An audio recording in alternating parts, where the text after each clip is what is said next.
You may want to shape your mat on the job site to make it fit exactly. You can use one or several of these techniques to make your layout easier. The 180-degree or back-to-back turn lets you go in the opposite direction. The rollover helps you work around obstacles. The 90-degree or flip turn helps you make right or left turns. The fan turn lets you change direction in a circular space. And finally, when you need to add warmth to an irregular space, estimate the amount of loose wire you'll need and then carefully cut the orange captures that hold the wire to one side of the mat. Pull the blue wires loose from the mat. Adjust your mat to take up the slack and then use your hot glue gun to secure the blue wire to the backer board. As a rule of thumb, heat will travel 1.5 to 2 inches from the heating element through a tile floor, so don't install the heating elements closer than 2 inches apart. 2 3/4 inch spacing is ideal. If your mat is some distance from your control location, try this shortcut. Carefully cut the orange captures that hold the blue wire to the mat. Move your mat back into position and then glue the blue wire on the backer board. This is far easier than cutting a groove into your backer board, and it'll help you get back to your control. Remember that the blue heating wire is one continuous circuit and you must never cut it for any reason. It's all right there in your manual. When you're ready to secure the mat, one method is to roll out double-sided tape from one edge of the mat to the other. Press firmly on the white side of the tape to make sure it sticks. Then pull off the white backing and firmly press the mat onto the tape. Measure down 18 to 24 inches and put down another line of tape as you did before. You can also use a pneumatic stapler if you are working over plywood or backer board. This makes your work go quickly, but be careful not to staple close to the blue wire. You may find that a heavy-duty, hand-powered stapler also works very well on your subfloor. Note that some electric staplers are underpowered for cement-based backer board and need to be followed with a hammer. When the mat is secured, go back over and find any loose ends or wire and hold them down with double-sided tape or hot glue. Next, mark where the power leads will lay along the floor to the wall. Chisel a groove in the floor so the power lead and black factory connections don't stick up. Clean your work area. Perform another resistance check with your digital ohm meter. Check white to black and then black to green and finally white to green. Record these values in your mat resistance log. Locate the sensor you've already tested and glue it from the control location to the mat. Weave the sensor through the mat 6 to 12 inches into the heated floor and locate it halfway between two of the blue heating wires. Don't let the sensor wire or blue heating wires touch or cross each other. Carefully remove the label from the sensor wire before you cover it with mortar. Now is a good time to run the cables from the floor to the controller. If the floor plate and joists are exposed, use a 1 1/8 inch diameter bit to drill a hole from the top of the floor plate and then through the side. Then use a 7/8 inch diameter bit to drill holes for the sensor. Run conduit from your control box to the holes. Drop 2 strings from your controller's electrical box to the floor below. Run the electrical supply and finish your drywall. After the mat is installed, join your power leads with the string. Pull the string through the wall and retrieve the power leads. If the drywall is already installed, locate the stud, mark its location, and cut a hole for the electrical box. Cut another opening directly below the control location. Feed either the fish tape or a string weighted with a nail down to the hole. Retrieve the end and attach both the power lead and the sensor wires to the string or fish tape.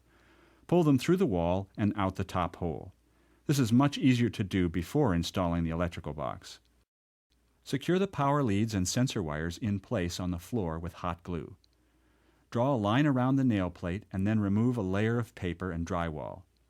Tap the nail plate in place and then secure it into the wall plate with 2 screws. Push the power supply wires, the power leads, and the sensor wires through the back of the electrical box and secure it in place in the wall. Cap the ends of your power supply wires with wire nuts, but don't make any other connection at this time. Take several pictures of your installation and keep these handy for future reference. Let's review. The mat is secure and the wire is on the underside of the mat. We have our preferred spacing along the walls. The sensor and blue heating wires don't cross. The sensor is in place 6 to 12 inches into the mat. The power lead connection is located in an area that will be covered with thinset, and it has been lowered into the backer board and held with glue. The nail plate protects the wires against trim fasteners, and finally, we've done another resistance check with our digital ohm meter. Now we're ready to embed the SunTouch mat in the floor. In this case, we'll use the one-step method. Remember that you'll need more thinset for a radiant floor than for a cold floor, so plan accordingly. Because we'll be using 1-foot square tiles, we'll need a 3/8-inch square notch trowel to apply thinset. Mix up latex modified thinset mortar. Apply it to the surface and then use the flat side of your trowel to work the mortar into the mat. Then reverse the trowel to comb the thinset to a 1/4 inch minimum uniform depth above the subfloor. Comb the thinset in straight lines and then apply a covering of tile, stone, or other hard surface. Make sure the tile is well bonded to the mortar below. Be careful not to snag or cut the blue heating wire with your trowel. Don't clean your trowel by banging the sharp edge on the blue wire or the power lead. Periodically check the resistance value of your white and black wires with your ohm meter. If your readings indicate the wrong resistance value, try to find where the wire might be damaged. Then clean away the mortar on both sides of the cut. Call toll-free 888-432-8932 before you do anything else. This section covers the installation of the programmable Watts floor stat for 120-volt wiring. Each control includes a floor sensor with a 15-foot-long wire, 2 screws for mounting in the electrical box, 4 wire nuts, a small screwdriver, and the instruction sheet which you must read before beginning work. Make certain the power from your electrical source is turned off before you begin work. Don't connect more than 1800 watts or 15 amps to this control. At your control location, you should have the Romex cable from your electrical supply, known as the line. This is the power lead from your SunTouch mat, known as the load. Use a small Phillips screwdriver to loosen and remove the faceplate from the power base. Insert the floor sensor wires into one of these 2 small holes in the power base and connect them into the number 3 and 4 floor sensor terminals. Turn the base over and look at this diagram to find the white neutral wire that is marked load. Then find the white neutral wire that comes from the armored power lead on the mat and join them with a wire nut.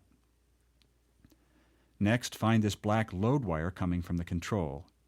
Then find the black wire that comes from the armored power lead on the mat and join them with a wire nut. Then find this white wire marked as line on the back of the control. Find the white Romex wire that comes from your house power supply and join them with a wire nut. Next, find this black wire marked as line on the back of the control. Find the black Romex wire that comes from your house power supply and join them with a wire nut. Connect the green ground wire or bare copper wire to the green ground wire in the power lead from your SunTouch mat. If you have more than one mat to connect to the control, join them in parallel as follows. All the green wires join together with the ground wire from the breaker box. All the white wires from the mat join together with a white load wire. All the black wires from the mat join together with a black load wire. This thermostat has a built-in protection called a GFCI. Make sure these heating bar symbols show on the display. You may need to press the up arrow button until it is a few degrees above the floor temperature. Then press the test button.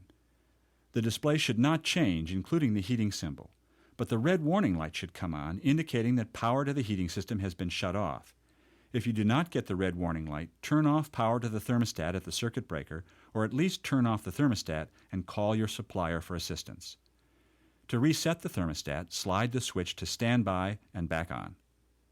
For more details about programming this control, see the floor stat chapter on the menu of this DVD.